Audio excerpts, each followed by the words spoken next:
আসসালামু আলাইকুম ওয়া রাহমাতুল্লাহি ওয়া বারাকাতুহু। আমরা আপনাদের কাছে শুধু দোয়া চাই, আপনারা আমাদের জন্য দোয়া করেন। আজকে সোমবার 26 তারিখ, আজকেও আমাদের এখানে গতকালকের থেকে আরো 4 আঙ্গুল পানি বৃদ্ধি হয়েছে।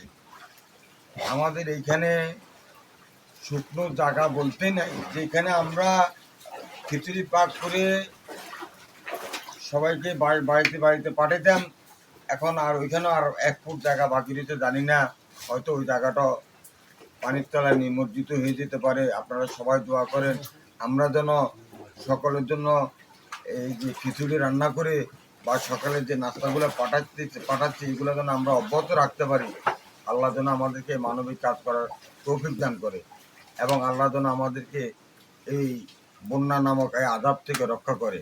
আর আপনারা যেখান থেকে দেখছেন আমাদের জন্য বিশেষ করে দোয়া করবেন। আমাদের এরিয়া হচ্ছে নোয়াখালী সেনবাগ উপজেলার 7 নং মোহাম্মদপুর ইউনিয়নের 3 নং ওয়ার্ড দক্ষিণ রাজারামপুর। ভয়াবহ পরিস্থিতি, আসলে বলার বা কথা বলার কোনো ভাষা নাই। শুধু এতটুকুই বলবো, আমরা আমাদের আপ্রাণ অক্লান্ত চেষ্টা করতেছি। আমাদের এইখানে এই পর্যন্ত সরকারিভাবে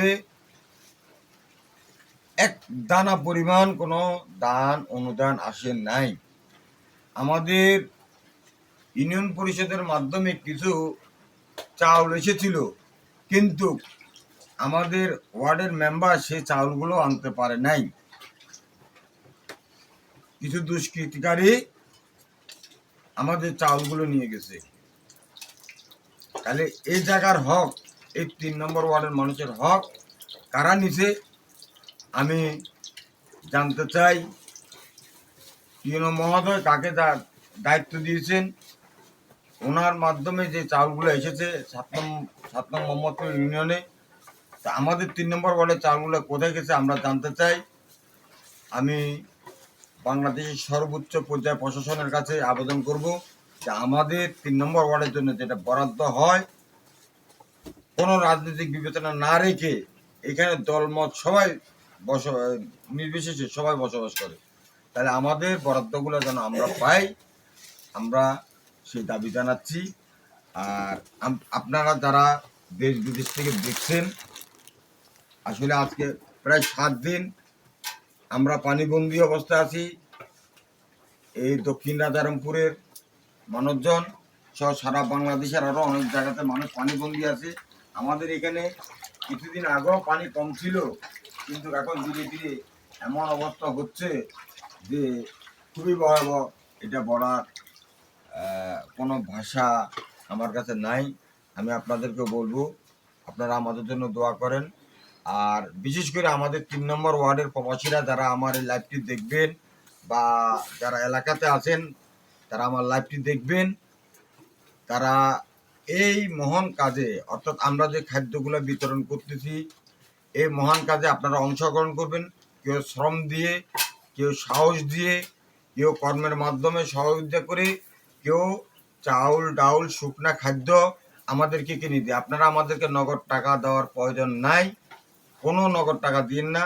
আপনারা আমাদেরকে শুধু চাউল ডাউল শুকনা খাদ্য, ওষুধ, স্যালাইন, ইলেকট্রিক বিস্কুট, এই শুকনা খাদ্যগুলো আমাদেরকে দেন। আমাদের নোয়াখালীতে কোথাও আমি কালকেও অনেক জায়গায় চেষ্টা করছি, শুকনা খাদ্য তেমন পাই না, অনেক কষ্ট করে কিছু শুকনা খাদ্য সংগ্রহ করছি।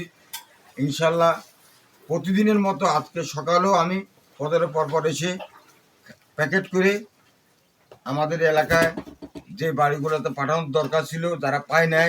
আর এখন একটা কথা বলে রাখি, ধনী দরিদ্র বন্যার পানিতে এখন সবাই সমান। আমার ধনীদের কাছে লক্ষ লক্ষ টাকা আছে, কিন্তু বাজার থেকে কিনে আনার কোনো ব্যবস্থা নাই। তাহলে ওনাদের পেট তো বুঝবে না, ওনাদের ঘরের বাচ্চারা তো বুঝবে না। আমাদের এখানে ধনী দরিদ্র সবাইকে দিতে হচ্ছে। তাই আপনারা যারা পারেন একটু শুকনো খাদ্য দিয়ে বা চাউল ডাউল এগুলো কিনে দিয়ে বা শারীরিকভাবে পরিশ্রম করে, অর্থাৎ এই খাদ্যগুলো বানানোর পরে যেন বাড়িতে বাড়িতে পৌঁছে দিতে পারি, সেভাবে একটু সহায়তা করেন। যেহেতু এখানে পানি উঠে গেছে, আমরা এখানে লাইন ধরে উঠায় মানুষজনকে আমরা সম্মান করি, মানুষদেরকে আমরা সম্মান করি। এখন যেহেতু বন্যা কবলিত হয়ে গেছি, আমরা এখন সবাই এই চেষ্টা করব একে অপরের বিপদে আপদে আমরা পাশে দাঁড়ানোর জন্য। আপনারা যদি পারেন, আপনাদের মন যদি কাঁদে মানুষের জন্য, একটু সহযোগিতা করবেন। আসসালামু আলাইকুম রহমতুল্লাহ।